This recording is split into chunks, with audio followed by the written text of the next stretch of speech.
Alexis Poulain, sans réserve, l'invité. Et notre invité tout de suite, c'est le sénateur PS de l'Oise, Alexandre Ouizil. Bonjour. Bonjour.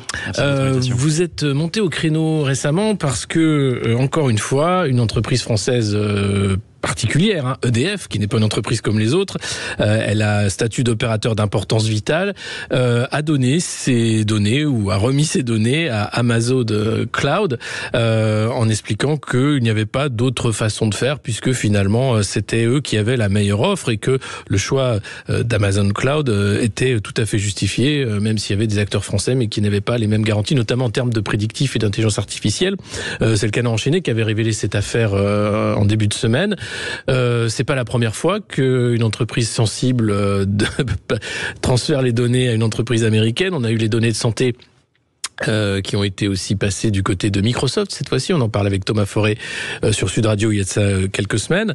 Qu'est-ce que ça dit en fait de la gestion française des données sensibles, des entreprises sensibles, et qu'est-ce qu'il en est aujourd'hui du projet du cloud Made in France? Oui, je crois que ça dit beaucoup. Vous avez raison. Je veux juste revenir 2 secondes sur ce qui s'est passé. C'était mardi. Moi, j'étais au Sénat. J'étais en commission d'enquête sur la question du prix de l'énergie à l'horizon 2050. Commission d'enquête, vous savez, l'avantage, c'est que les gens qui sont auditionnés sont soumis à serment. Et donc, s'ils se parjurent, il y a évidemment des questions à la fois de grosses amendes et puis même des peines d'emprisonnement. Et donc, j'étais dans cette commission d'enquête. Et puis, il y a l'article du Canard qui tombe tel que vous l'avez indiqué. Absolument. Et donc, devant moi, il se trouve, c'est un hasard de la situation, que devant moi, j'ai quelqu'un, monsieur Bernard Salat, qui est directeur technique groupe chez EDF et qui est directeur de la recherche et du développement chez EDF. Et donc je me dis, il va bien falloir que je lui pose cette question. Et donc par 2 fois, je demande à Bernard Salat, monsieur Bernard Salat, est-ce que vous avez connaissance de l'existence de ce contrat avec entre EDF et Amazon et les services d'Amazon? Par 2 fois, il me répond que non. D'accord ? Donc moi je me dis, j'essaye de comprendre maintenant ce qui a pu se passer. Je me dis 3 choses. D'abord, Bernard Salat, c'est pas n'importe qui. C'est un polytechnicien, il a les fonctions que je vous ai données. C'est un spécialiste de la filière nucléaire.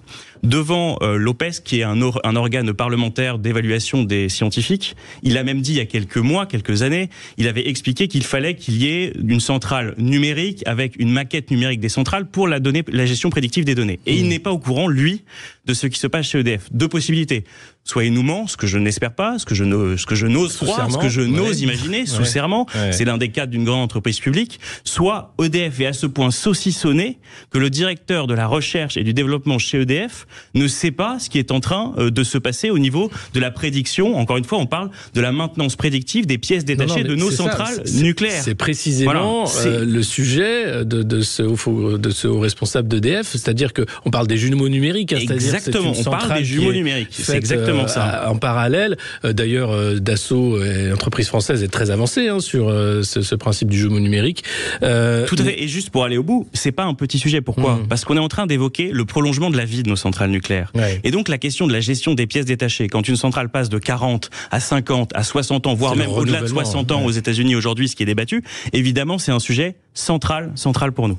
Là, il s'agit de numériser la gestion des pièces détachées, c'est ça, pour la maintenance prédictive des réacteurs nucléaires. Donc c'est vraiment clé. Je disais que EDF avait donc ce statut d'opérateur d'importance vitale. Pourquoi, encore une fois, une entreprise française de cette importance-là, de cette importance stratégique, choisit un prestataire américain, alors que je le rappelle, Dassault Systèmes, entreprise française, est très avancée dans le domaine de la prédiction. Là, vous avez raison de le rappeler, c'est absolument inexplicable. D'autant que j'aimerais attirer un point qui est important. Amazon est une entreprise américaine basée à Seattle. Elle est donc soumise au droit américain, d'accord ? Il y a un texte qui s'appelle le Cloud Act qui date de 2018, qui a été passé sous Trump. Ce Cloud Act, il dit quoi ? Il dit que les données soient logées en Europe ou aux États-Unis, peu m'importe. Si je demande, moi, juridiction américaine, la production de ces données, je dois les transmettre. Donc ça veut dire que le fait que les data centers soient en Europe n'a aucune incidence sur le fait que ces données puissent être transmises. Je reformule, ça veut dire que demain, la juridiction américaine peut exiger de la part d'Amazon qu'ils transmettent aux États-Unis les données des centrales nucléaires françaises. Voilà où on en est sur ce dossier-là. Et moi, ce qui me fascine quand même, c'est que EDF, vous avez raison, c'est pas une entreprise comme les autres. C'est une entreprise 100% publique, dont l'actionnaire, c'est l'État, et c'est l'État Macron aujourd'hui qui est au pouvoir. Que l'actionnaire ne dise pas non à ce type de choses, que l'État actionnaire ne dise pas non à ce type de choses. Et quand on interroge, parce que j'ai regardé un petit peu les suites de ce qui s'est passé après le Sénat, quand on interroge les collaborateurs de Bruno Le Maire à Bercy, ils disent non mais le cloud souverain, ça ne s'applique qu'aux administrations publiques. C'est délirant. C'est délirant. Donc ça veut dire quoi? Ça veut dire que on protège, je donne un exemple caricatural, mais parce qu'il est vrai, on protège donc les contrats du ministère de la Culture avec les contrats théâtraux par exemple du ministère de la Culture, mais en revanche, les contrats de pièces détachées de nos centrales nucléaires, ça on les protège pas. Ça n'a aucun sens. Okay. Donc il y a une question de périmètre de ce qui se passe, et le fait qu'ils aient laissé faire ça ou qu'ils aient été, alors on dit qu'ils sont aujourd'hui embarrassés. On leur demande pas d'être embarrassés. On demande de trouver des solutions, de voir comment le contrat peut être dénoncé, de voir comment on peut faire évoluer les choses. C'est ça en fait le vrai sujet aujourd'hui. C'est de voir comment ce contrat ne peut ne pas s'appliquer. Mais 860 millions d'euros, on parle pas du contrat des photocopieurs. Hein. Non, on parle de quelque chose de massif pour EDF. Et stratégique. Et avec des acteurs français, je le rappelle, qui avaient tout à fait capacité de remplir le cahier des charges. Donc il y a une volonté de mettre à bas la souveraineté des filières d'importance française, que ce soit l'énergie, la santé, etc. Est-ce que dans la représentation nationale, au Sénat, il y a quand même une partie majoritaire des sénateurs et des sénatrices qui sont conscients des dangers qui sont aujourd'hui face à nous, ou est-ce que c'est le déni comme au sein du gouvernement ? Bah écoutez, je pense que ça dépend. C'est là pour le coup, c'est une histoire aussi individuelle. Là, dans cette commission d'enquête, moi, le président Montaugé est socialiste, le rapporteur Monsieur Delahaye est centriste, et là pour le coup, tous les deux, ils ont tiqué. Et ils ont tiqué fort. Et pour tout vous dire, on a demandé des explications écrites à EDF, et on attend avec impatience. Moi, je n'ai pas encore eu ce qui pourrait être des explications écrites. Je crois qu'elles vont arriver dans les prochains jours. C'est ce qu'on m'a dit. Et donc là-dessus, je pense que c'est important. Mais là où vous avez raison, c'est en fait de voir la folie du système. C'est-à-dire que vous avez une entreprise qui s'appelle Amazon, qui tous les jours fraude le fisc. Ou en tout cas détourne les procédures pour se débrouiller, optimise fiscalement, pour le dire poliment, etc. Optimise fiscalement, qui ne paye pas d'impôts sur les sociétés en Europe, qui du coup a les moyens de développer des technologies qui après nous les revend en tant que prestataire. Vous vous rendez compte? C'est-à-dire qu'en fait, on perd deux fois. On perd d'abord parce que fiscalement il y a des choses qui vont pas, et ensuite on perd au deuxième tour parce qu'on rachète de la technologie, parce que ce qui est dit chez EDF, c'est que le système d'assaut serait moins performant que la solution Amazon. Bah dans ce cas-là, il faut que EDF se débrouille, qu'on soit dans un circuit fermé, on a quelque chose qui est vital pour la souveraineté nationale, pour travailler avec Dassault, pour améliorer les choses. Et avec de la commande publique, puisque avec c'est ce qu'on disait avec Thomas Forêt, c'est que les géants du web américains ont pu devenir géants grâce à la commande publique américaine, de l'État américain. Bien sûr. Et on a l'impression que par les lois européennes, il y a un problème aussi avec l'Union européenne quand même, qui empêche cette commande publique, qu'elle soit française ou même européenne, avec les lois de concurrence. Bah la commande publique, vous avez raison, c'est un formidable outil. La commande publique, c'est 8% du PIB. Donc, quand vous manipulez cet outil pour faire de la politique industrielle ou de la politique publique, c'est évidemment très important. Et oui, il y a un problème au niveau de l'Union européenne. Moi, je vais vous dire en fait ce que je pense, c'est que ça ne serait jamais arrivé aux Chinois. Ça ne serait jamais arrivé aux Américains, ce qui se passe. Jamais ils auraient accepté, les Américains, que par exemple ce soit une entreprise chinoise qui gère les données de leur centrale nucléaire, et vice versa. Alors pourquoi ça nous arrive à nous quand même ? En fait, c'est ça, à mon avis, qu'il faut qu'on arrive à comprendre dans quel schéma on est. On est dans un monde où les Chinois sont devenus quasiment la seule puissance, super puissance manufacturière. Ils pèsent un tiers de la puissance manufacturière du monde. Autant que les 9 pays suivants, un tiers de la puissance manufacturière du monde. Les Américains, ils ont compris ce qui se passait. Ils sont dans une logique de découplage avec la Chine eux-mêmes. C'était leur premier partenaire commercial. Maintenant, c'est plus que le troisième partenaire commercial. Il y a ce qu'on appelle le reshoring, c'est-à-dire la réindustrialisation des États-Unis, avec un gros plan de relance qui s'appelle l'Inflation Reduction Act, qui met des milliards d'euros. Et nous, à côté de ça, il y a quelques semaines, on a dit qu'on allait restaurer le pacte de stabilité et de croissance. Donc on allait repartir sur ces règles absurdes de 3% et de 60% qui ont été décidées ici, là, pas très loin d'ici, au Louvre, sur un coin de table au ministère des Finances, dont tout le monde sait qu'elles ne veulent rien dire. Je veux dire, le Japon vit tous les jours très bien avec 250% de dette dans le PIB. Aujourd'hui, on a besoin de faire des investissements vitaux, et on a des règles européennes qui ont été réactivées. Elles avaient été arrêtées, vous savez, pendant le Covid. On a des règles européennes absurdes qui empêchent l'investissement, qui empêchent la transformation. Et vous avez aujourd'hui, en sortie de crise, une Amérique qui a une croissance qui explose, qui arrive à juguler son inflation, une Europe qui est empêtrée dans la croissance et qui est très fière de dire qu'en 2024, on repassera sur sous les 3% de déficit public.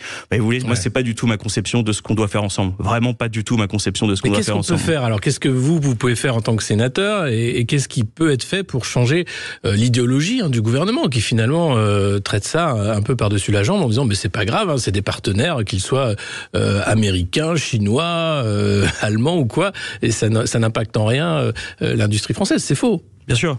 Ce qu'on fait, c'est d'abord ce qu'on fait aujourd'hui. C'est-à-dire que je viens devant vous, il y a une commission d'enquête, on essaye d'aller au bout, et on va aller au bout dans cette commission d'enquête de ce qui s'est passé. On veut comprendre le choix industriel. C'est une commission d'enquête qui va encore durer 6 mois. Ouais. Donc j'aurai l'occasion de vous en reparler et de redire les choses là-dessus. Donc on va avoir à auditionner le président d'EDF. On va pouvoir aller dans le détail de ce qui se fait. Et puis au niveau européen, nos députés, ils ont voté contre le nouveau pacte de stabilité et de croissance, comme ils sont un certain nombre à le faire, mais ils ont perdu. Donc en fait, ce qu'il faut, c'est juste voter pour des gens qui changent l'orientation de la politique européenne en la matière. C'est ça la vérité. Et qui arrêtent de faire de l'Europe.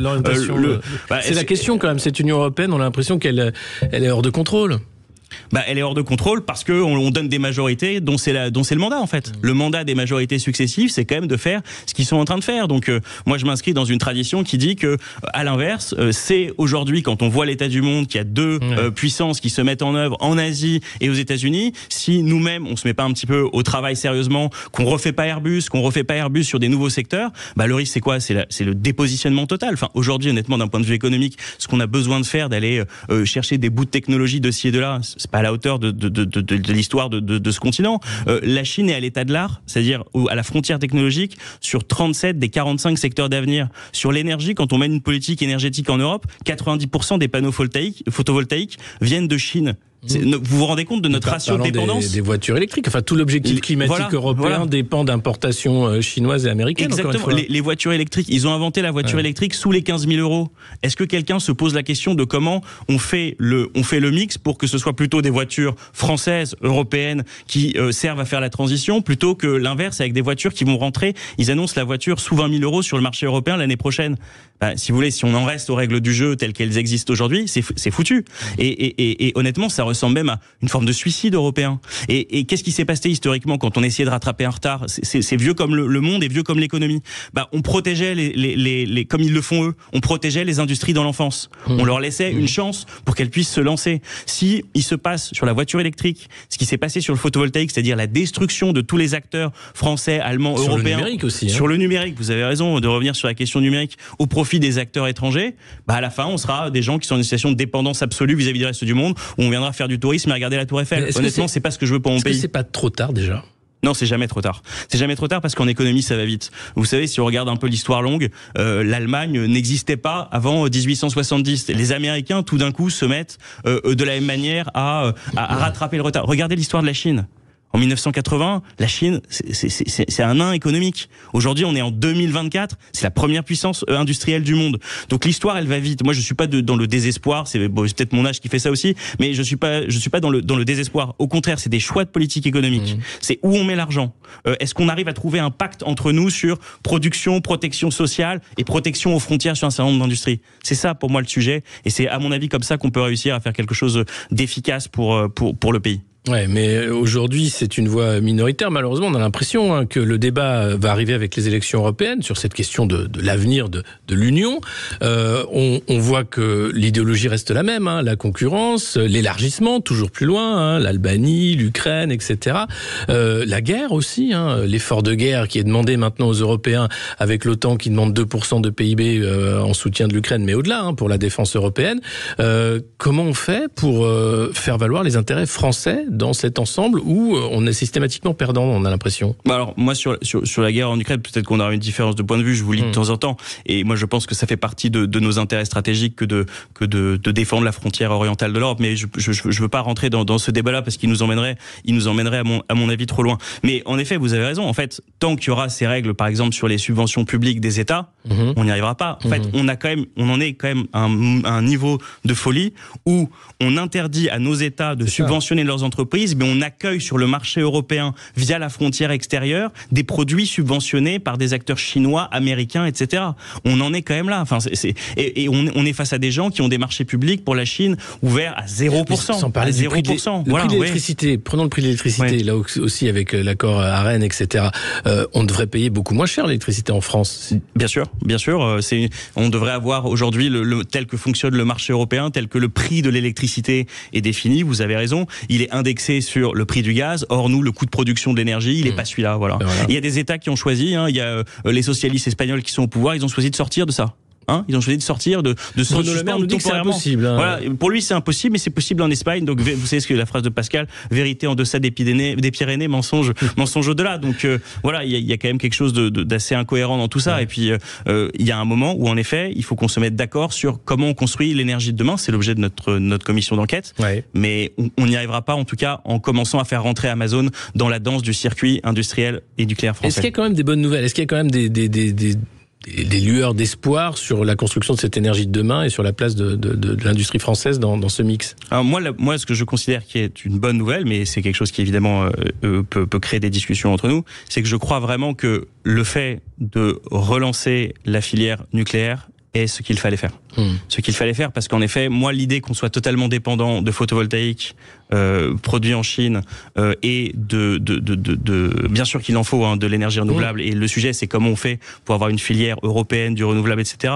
Mais l'énergie nucléaire, elle permet, le fait que le président de la République, pour le coup, ait fait le choix de relancer la filière nucléaire, moi je considère que c'est une bonne décision. Et il fallait le faire. Il fallait le faire parce qu'il y a des besoins énergétiques, qu'on électrifie tous les usages. On demande à tout le monde de tout électrifier d'un point de vue des usages.